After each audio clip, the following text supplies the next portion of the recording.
რა არის ევროპა. ასეთი სათაურით მიდევს ვიდეო რამდენიმე დღის წინ, სადაც საუბრობ, რომ ნებისმიერ ცივილიზაციას გააჩნია თავისი დაბადების, განვითარებისა და ყდომის ეტაპები.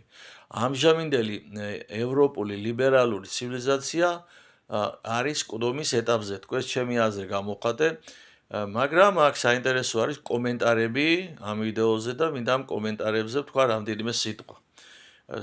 საქართველო რა ფაზაშია მამაო. საქართველო იქიდან გამომდინარე, რომ მიესწრაფის ბოლო 30 წელიწადია მომაკვდავი ევროპული ცივილიზაციისკენ, საქართველოც ყდომის პროცესში არის სამწუხაროდ. რუსეთის ფაზებიც გითხარით, მაგრამ ალბათ აღმავლობას ადგას, ხომ? რუსეთის იმპერიას იმპერიის შექმნა დაიწყო ივანე ბრისხანის დროს. ყოველი ეტაპი იყო გაძლიერება მისი, დაამარცხა მან ოსმალეთის იმპერია, რის შედეგადაც ბალკანეთის დახურულ შეიქმნა რამდენიმე სახელმწიფო, ხოლო მისი დაშლის შემდგომ 1918 წელს უკვე კავკასიაში და შეიქმნა სამი სახელმწიფო, საქართველო, სომხეთი და აზერბაიჯანი, მაგრამ რუსეთმა მეორეჯერ შეძლო ფესე დადგომა და დიდი იმპერიის შექმნა საბჭოთა კავშირის სახელწოდებით, რომელმაც 70 წელი გასტანა, კვლავ დაიშალა და შემდგომ უკვე ამჟამად რუსეთი განიცდის აღმავლობის ეტაპს. თანათან ძლიერდება და ხდება და პრაქტიკულად არის გამხდარი კიდე სოფლიოს ერთ-ერთი ჰეგემონი სახელმწიფო. აქ მე შევეცდები უპასუხო იმ კომენტარებს, რომელიც კრიტიკული ფორმითაა, თორემ დადებითი კომენტარები ძალიან ბევრია. ქართული ცივილიზაციის არ ეხება ეგ ლოგიკა? არა, ქართული ცივილიზაციას არ ეხება, იმიტომ რომ საქართველოს ისეთი სახელმწიფოა, მართალია დღეს კლუბის პროცესია, მაგრამ იმისგან განსხვავებით, რაც შეიძლება დაემართოს ევროპას, საქართველოს ეს არ ემუქრება. ძალიან ბევრი ვიდეო უნდა დაიდოს და დაიწეროს თუ რა არის რუსეთი. რა შესაქმნელს მე ვამბობ ცივილიზაციის დაბადების, განვითარებისა და ყდომის შესახებ ვსაუბრობ ამ ვიდეოში და არა მგონია რომ რამე კავშირში იყოს ან რუსეთის ისტორია ევროპულ ცივილიზაციასთან, ან თქვა ამერიკის ამბავი, ან ჩინეთის ასე შემდგომ. მაგრამ თუ კი მას სურვილი აქვს კომენტარის ავტორს შეუძლია დადოს რუსეთზე სხვადასხვა ვიდეოები და სიამოვნებით ვისაუბრებდი მასთან ერთად. აი ღიპიკი გიშლის მაგ ყველაფერში ხელს ცოტა თევდორე გუდლო, დელო ასე უნდა ეწეროს ალბათ. გეთახმებით ვიდეოში ჩანს ჩემი ერთ-ერთი სისუსტე, რომ გამაჩნია ღიპი, რა ვქნა.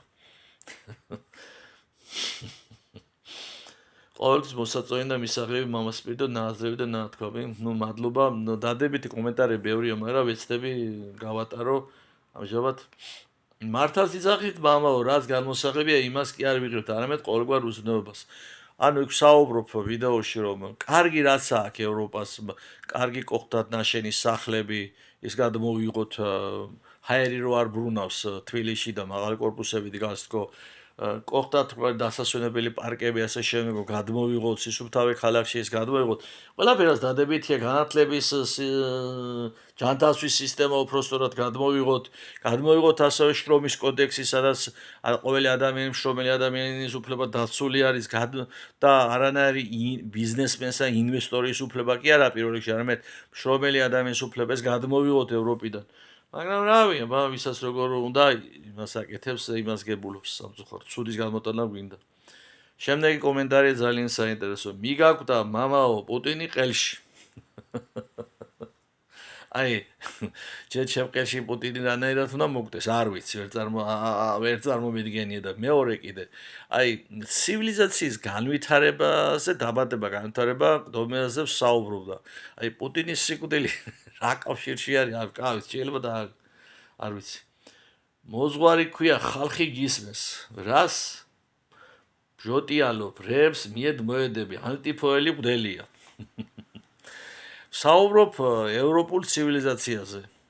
ევროპას გააჩნდა ჩემი აზრით თუ არ ვცდები, სამი ცივილიზაცია, ეს არის რომის იმპერია, წარმართული ცივილიზაცია, რომელიც უაღრესად განვითარებული იყო და ძლიერი. მარტო მარკოს ავრელიუსი ყავდათ იმპერატორი, რომელიც უდიდესი ჭკვიანი მეცნიერი იყო, მიუხედავად იმისა, რომ წარმართი იყო, ძალიან ჭკვიანი კაცი იყო.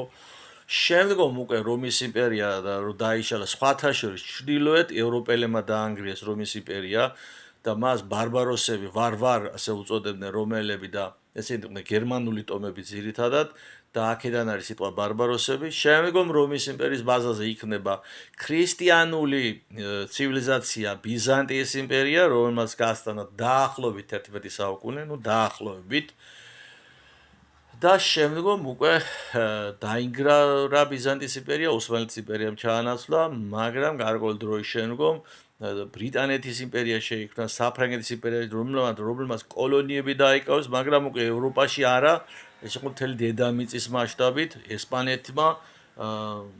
ესპანეთმა, პორტუგალიამ და მაგრამ ერთიანი ევროპული ცივილიზაცია მე-20 საუკუნეში შეიქმნა ევროკავშირის სახით ლიბერალურ იდეოლოგიაზე დაფუძნებული. ხო და აქ ალტიფოელი მღვდელი და რა კავშირში არის ევროპული ცივილიზაციის სხვადასხვა ცივილიზაციებზე დაბადებას, განვითარებას და კლდომაზე არ ვიცი. რამდენი ფარისეველია დღეს ეკლესიაში? ანუ რადგან საუბრობ, რომ ჩემი აზრით, რომ ევროპული ცივილიზაცია, ლიბერალური ცივილიზაცია დღეს კლდომის პროცესშია, ეგრევე ეკლესიაში ყოფილა ფარისეველი. რა კავშირში არის? ეკლესიაში ფარისევლებიც არიან, მეძავებიც არიან და ყველანაირ ცოდვის მყოფი ადამიანები დადიან ეკლესიაში. ასე რომ ეს ცოდვები, რომლებიც არის ადამიანური, ეკლესია არის ადამიანთა კრებული, მორწმუნეთა კრებული. შესაბამისად, ეკლესია თვითონ როცა საუბრობთ, ეკლესია არის წმინდა, როგორც ასეთი, არიან ქრისტეს სისხლით არის განწმენდილი.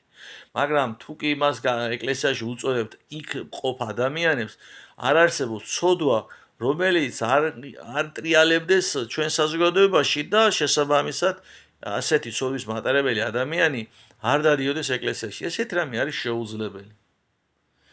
ქრისტიანობა მარტო პირის განაწერა არ არის, ხალხს გონია აღწერება ჩააბარება და მერცოდისა განწმინდები. შედალოსო იწხოვ ქრისტიან, რა კავშირშია ევროპულ ცივილიზაციაზე საუბროს არ ვიცი. აქ შემდგომ რუსეთზე რა სიტყვის როგორც გითხარით უარყოფით კომენტარებზე საუბრო, რუსეთზე რა სიტყვი ბამა, როდის მოკვდება რუსული ცივილიზაცია. არ ვიცი რუსული ცივილიზაცია ამ ახლანდელი როდის მოკვდება, ეს არის მესამე აღმავლობის ეტაპი, ივანე მრისხანიდან დაწყებული ნიკოლოზ მეორეთი პირველი ეტაპი, რომელიც დაიშალა, მერე ლენინი დაწყებული და გორბაჩოვი დამთავრებული საბჭოთა კავშირი და შემდგომ ელცინი, პუტინი და აღმავლობის პერიოდში არის რუსეთის და როდის მოკვდება, არ ვიცი, ხოლო ამ ეტაპზე კლდომის პროცესი არ აქვს რუსეთს, ჩემი აზრით, აქ აღმავლობის პროცესი, გაძლიერების პროცესი.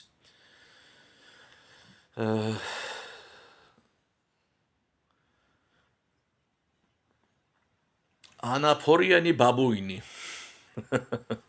აი რა კავშირში არის ახლა ასეთი შეურაცხყოფა ჩემს ვარ, რაღაც ბაბუინი ვარ ამ ადამიანის თვალში.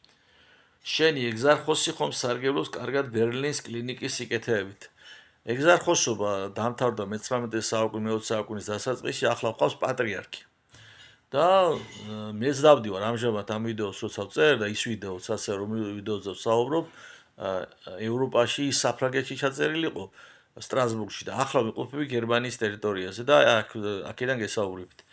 საქმე იმაშია, რომ გადაადგილებაა საქმე, ნაშვაშია გადაადგილება, ან თქვათ, რომელიმე საავადმყოფოთ ისარგებლო, მაგალითად, ევროპაში ჩამოვედი, ევროპელი გავხდი, მაგალითად, თეირანში რო ჩავიდე, არ ვიცი რა, როგორ ახსნა, მაგრამ ირანელი ვხდები თუ რა ხდება ამით.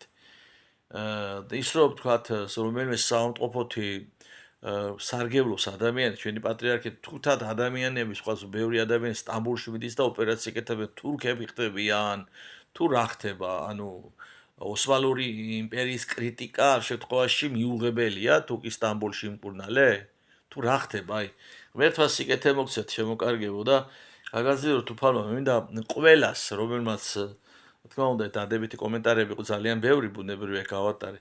მინდა ყველას მადლობა უთხრა და რა თქმა უნდა ამ კომენტარებსაც მინდა ავტორებსაც მინდა მადლობა უთხრა.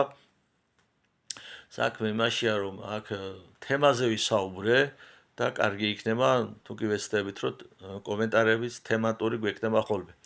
მადლობა ღმერთს ყველაფრისთვის დაგლოცო და გაგახაროთ უფალმა.